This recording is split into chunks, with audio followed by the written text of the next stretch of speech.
A very good morning to all of you. Students, this is your Sonali Miss. Students, today we are going to study about storing animals. But before starting this, if you have any query, any doubt in the previous lectures, you can ask. Okay, students? So let's start.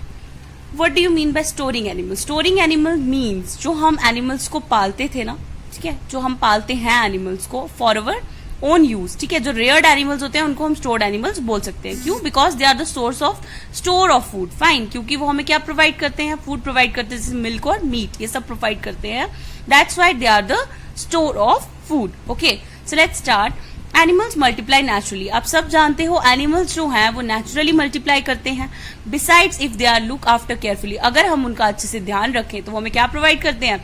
Milk provide करते हैं, जो एक important source है food का, और meet भी provide करते हैं वेन एवर रिक्वायर्ड, जब भी हमें चाहिए होता है. क्लियर? तो इन अदर वर्ड्स हम ये भी बोल सकते हैं कि एनिमल्स जिनको हम रेयर करते हैं, जिनको हम पालते हैं, उनको हम कैसे यूज कर सकते हैं? As a store of food, कि खाना जो है उसको स्टोर कर सकते हैं हम. क्लियर बच्चे? सो आई होप आपको यहां तक क्लियर हुआ होगा कि स्टोरिंग एनिमल्स से हमारा क्या मतलब है. Clear? Storing animals means to rear animals as a store of food. Okay. Now, apart from food, what are the other things that could have been obtained from animals? What are animals used for today? Okay. अब खाना जो हम खाते हैं उसके अलावा जो बाकी चीजें हमें एनिमल से मिलती हैं वो आपने फाइंड आउट करनी है. This is your assignment question. And what are animals used for today? और आजकल हम एनिमल्स को कैसे यूज करते हैं ये भी आपने फाइंड आउट करना है इसका आंसर. ओके बच्चे, ये आपकी आज की असाइनमेंट है. So finding out about the first farmers and herders. अब हम किसकी बात कर रहे हैं? कि सबसे पहले जो फार्मर्स और हर्डर्स बने थे उनके बारे में बात करने वाले हैं. Clear? Turn to map 2 page 13. You will notice a number of blue squares. ठीक है, जो मैप 2 हमने पढ़ा था अभी मैं आपको शो करती हूँ.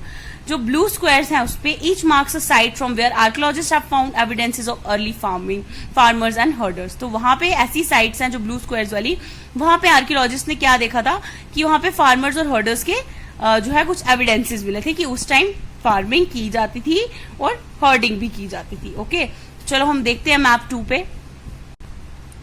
So students, here is your map 2. यहाँ पे आप देख सकते हैं जो ब्लू स्क्वायर्स बने हैं, यहाँ पे क्या मिला था? एविडेंसेस मिले थे फार्मिंग और हर्डिंग के. जैसे आप यहाँ पे देख सकते हो बुरजा होम, मेहरगढ़, कोल्डीवा, मेहरगढ़, ठीक है, महारगढ़ जो भी यहाँ पे लिखा हुआ है. उसके बाद क्या है? Chirand, then दाऊजली Hardinge. उसके बाद क्या है? पयमपली. ये हमारे पास जगह थी जहां जहां पे क्या था?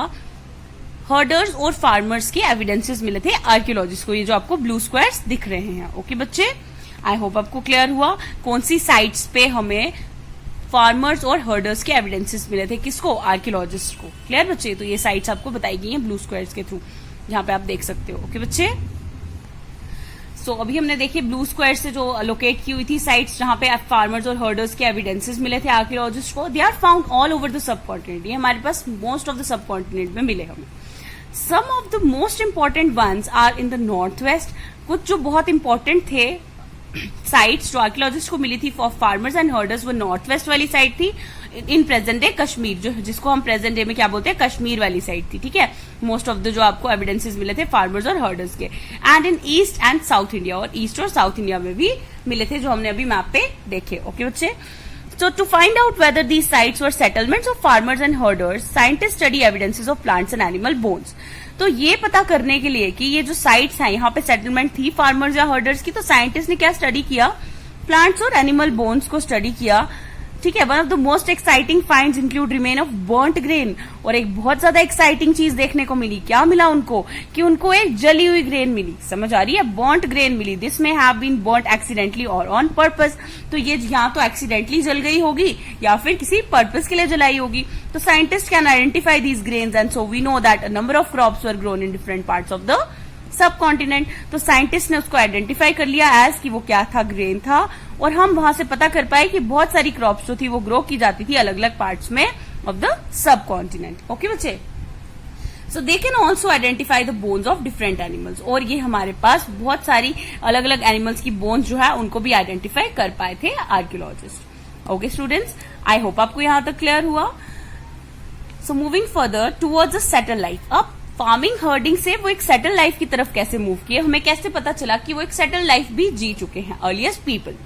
तो आप यहाँ पे देख सकते हो archaeologist had found traces of huts और हाउसेस एट सम साइट्स। अब आर्कियोलॉजिस्ट को ट्रेसेस मिले थे, कुछ हमारे पास एविडेंसेस मिले थे हट्स और हाउसेस के कुछ साइट्स पे, कि घर भी बनाए गए थे, छोटे छोटे हट्स भी बनाए गए थे। ऐसे ट्रेसेस साइंटिस्ट जो थे उनको मिले, सॉरी आर्कियोलॉजिस्ट जो थे उनको मिले। आर्कियोलॉजिस्ट फाइंड आउट करते हैं ना प्रीवियस जो हिस्ट्री वाली चीजें होती है, हिस्टोरिकल चीजों के बारे में कौन अच्छे से वो आर्कियोलॉजिस्ट डिस्कस करते हैं ना, तो आर्कियोलॉजिस्ट को ट्रेसेस मिले थे हाउसेज और हट्स के कुछ साइट्स पे। तो for instance in Burzahom in present day Kashmir, जिसको हम प्रेजेंट डे कश्मीर बोल रहे हैं, people built pit houses which were dug into the ground with steps leading into them. ठीक है, तो हमारे पास बुर्जा होम, जिसको प्रेजेंट डे कश्मीर बोलते हैं, वहां पे पिट हाउसेज मिले थे, जिसको ग्राउंड के नीचे खोदकर बनाया गया था और स्टेप्स बनाए गए थे जो उनके अंदर जा रहे थे। क्लियर? तो ये इस तरह के घर भी देखने को मिले थे। These may have provided shelter in cold weather, और ठंडे वेदर में जब सर्दी होती थी उस टाइम पे वो यहाँ पे शेल्टर लेते होंगे। तो archaeologist have also found cooking huts both inside and outside the huts, और कुकिंग हट्स जो है हमारे पास खाना बनाने की भट्टी टाइप जैसे बनाते हैं ना, वैसे जो कुकिंग हट्स थी वो आर्कियोलॉजिस्ट को मिली, अंदर भी मिली उस शेल्टर्स के और बाहर भी मिली उन हट्स के। ओके, विच सजेस्टेड दैट, जिसकी वजह से क्या पता लगा कि depending on the weather people could cook food either indoors or outdoor. तो इससे क्या सजेस्ट हुआ कि वेदर के अकॉर्डिंग लोग जो हैं वो खाना अंदर भी बनाते थे घर के और बाहर भी बनाते थे। समझ आ रही है? आई होप आपको क्लियर हो रहा होगा कि कैसे वो एक सेटल लाइफ जीना स्टार्ट हुए फार्मिंग हर्डिंग के बाद, कैसे कैसे एविडेंसेस मिलते गए और उन एविडेंसेस से क्लियर होता गया कि वो कैसी लाइफ जीते थे। ओके बच्चे, नाउ अब आपकी एक और असाइनमेंट क्या है, आपने एक पिट हाउस ड्रॉ करना है। जैसे यहाँ पे बताया ना कि इसको क्या इन्होंने खोद कर बनाया था, ग्राउंड में स्टेप्स होंगे उनके अंदर जाने के लिए, तो वैसे ही आपने भी एक पिट हाउस ड्रॉ करना है। ओके बच्चे, now stone tools have been found from many sites as well. अब स्टोन टूल्स की भी बात करें कि पत्थर के जो टूल्स थे, ठीक है, सामान था जिससे वो यूज करते थे एज अ वेपन, या फिर एज हमारे पास क्लोथ्स को स्टिच करने के लिए जो एनिमल स्किन से बनाते थे, या फिर जो है फायर भी से वो जलाते थे पत्थरों से, ठीक है, उनको स्ट्राइक करके। तो बहुत सारी चीजें जो थी वो स्टोन की हेल्प से करते थे। ठीक है, तो स्टोन टूल्स भी थे जो मिले थे बहुत सारी साइट्स पे एज वेल। ठीक है, बहुत सारी साइट्स पे स्टोन टूल्स भी मिले। Many of these are different from the earlier palaeolithic tools. अब बहुत सारे ऐसे टूल्स मिले जो पैलेओलिथिक टूल्स से थोड़े डिफरेंट थे, and that is why they are called neolithic. तो इनको भी एक नया नाम दे दिया गया, नियोलिथिक। ठीक है, जो पुराने टूल्स से थोड़े डिफरेंट थे, ठीक है, वो नियोलिथिक पीरियड में देखने को मिले। ओके बच्चे, सो These include tools that were polished to give a fine cutting edge. तो इनमें ऐसे टूल्स आ रहे थे जिनको पॉलिश किया गया था with a fine cutting edge. इनका एक फाइन कटिंग एज था। एंड मोटर्स थे एंड पेसल्स थे यूज फॉर ग्राइंडिंग ग्रेन। ठीक है, ये सब चीजें किसके लिए यूज की जा रही थी? ग्रेन को ग्राइंड करने के लिए। ठीक है, जो ग्रेन को उगाते थे, क्रॉप्स उगाते थे, उनको ग्राइंड करने के लिए अब ये टूल्स का, स्टोन टूल्स का यूज करते थे, और बाकी जो प्लांट प्रोड्यूस है उसको ग्राइंड करने के लिए ये स्टोन टूल्स का यूज करने लगे।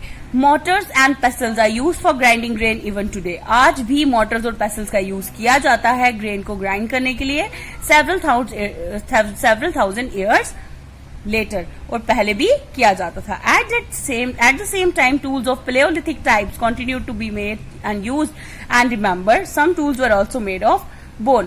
अब अगर हम Paleolithic टाइप्स की भी बात करें, जो हमारे पास उन्होंने टूल्स यूज किए थे, या हमें याद है कुछ टूल्स जो हैं वो किसके बने थे? बोन्स के भी बने थे। ओके, सो यहाँ पे आप देख सकते हो ये न्यू स्टोन टूल्स है। Many kinds of earthen pots have also been found. Earthen pots जो हैं वो भी बहुत सारे अलग अलग तरह के देखने को मिले। मटके जो है आपके, These were sometimes decorated. उनको डेकोरेट भी किया गया था, and were used for storing things. और इनको किसके लिए यूज किया? earthen pots को for storing things. People began using pots for cooking food. लोगों ने क्या स्टार्ट किया? पॉट्स बनाना, कुकिंग, खाना बनाने के लिए। ठीक है, समझ आ रही है? अब उन्होंने क्या पॉट्स को यूज किया खाना बनाने के लिए भी, स्पेशली ग्रेन्स बनाने के लिए, जैसे राइस, व्हीट, इन सबको बनाने के लिए क्या यूज किया उन्होंने? पॉट्स का यूज करना स्टार्ट किया। ओके बच्चे, आई होप आपको यहां तक क्लियर हुआ। राइस, व्हीट और लेंटिल्स बनाना स्टार्ट किए, जो हमारे पास इंपॉर्टेंट पार्ट है डाइट के। ठीक है, जो उस टाइम जो इंपॉर्टेंट पार्ट थे उनकी डाइट के। Clear? Beside they began weaving cloth. उसके साथ साथ उन्होंने क्या किया? क्लोथ्स को वीव करना स्टार्ट कर दिया। जो स्किन से बनाते थे वो क्लोथ्स, उसको वीविंग करना स्टार्ट कर दी, using different kind of material. अलग अलग तरह के चीजें यूज करके भी उन्होंने क्या बनाया? क्लोथ्स बनाए। फॉर एग्जाम्पल कॉटन से बनाए, that could not now be grown, जो अब भी ग्रो करता है। Okay, did things change everywhere and all at once. अब यहाँ पे बात आ रही है क्या चीजें हर जगह चेंज हो चुकी थी और एक बार में ही? नॉट क्वाइट, नहीं। In many areas man and women still continue to hunt and gather food, but एक साथ हर जगह चेंजेस नहीं आई। बहुत सारे एरियाज में मैन और वुमेन ऐसे भी थे जो अभी तक हंट और गैदर कर रहे थे फॉर देयर फूड, ठीक है। हमारे पास हंटिंग करते थे एनिमल्स की और खाने को इकट्ठा करते थे। And elsewhere people adopted farming and herding slowly, और कहीं कहीं पे क्या था, लोग धीरे धीरे फार्मिंग और हर्डिंग भी स्लोली अडॉप्ट कर रहे थे और ओवर सेवरल थाउजेंड ईयर्स, ठीक है, बहुत सालों तक ऐसा भी रहा। बट साथ साथ ही कुछ केसेस में लोगों ने ट्राई किया कि वो इन एक्टिविटीज को कंबाइन करें और अलग अलग चीजें जो हैं वो अलग अलग सीजन्स में कर सकें। आई होप बच्चे आपको यहां तक क्लियर हुआ होगा। आज का लेक्चर हम यहीं तक रखते हैं, नेक्स्ट हम अपने नेक्स्ट लेक्चर में पढ़ेंगे। अगर आपको कोई भी डाउट है, कोई चीज ऐसी है जो समझ नहीं आ रही है, तो आप पूछ सकते हो। Thank you students, have a nice day.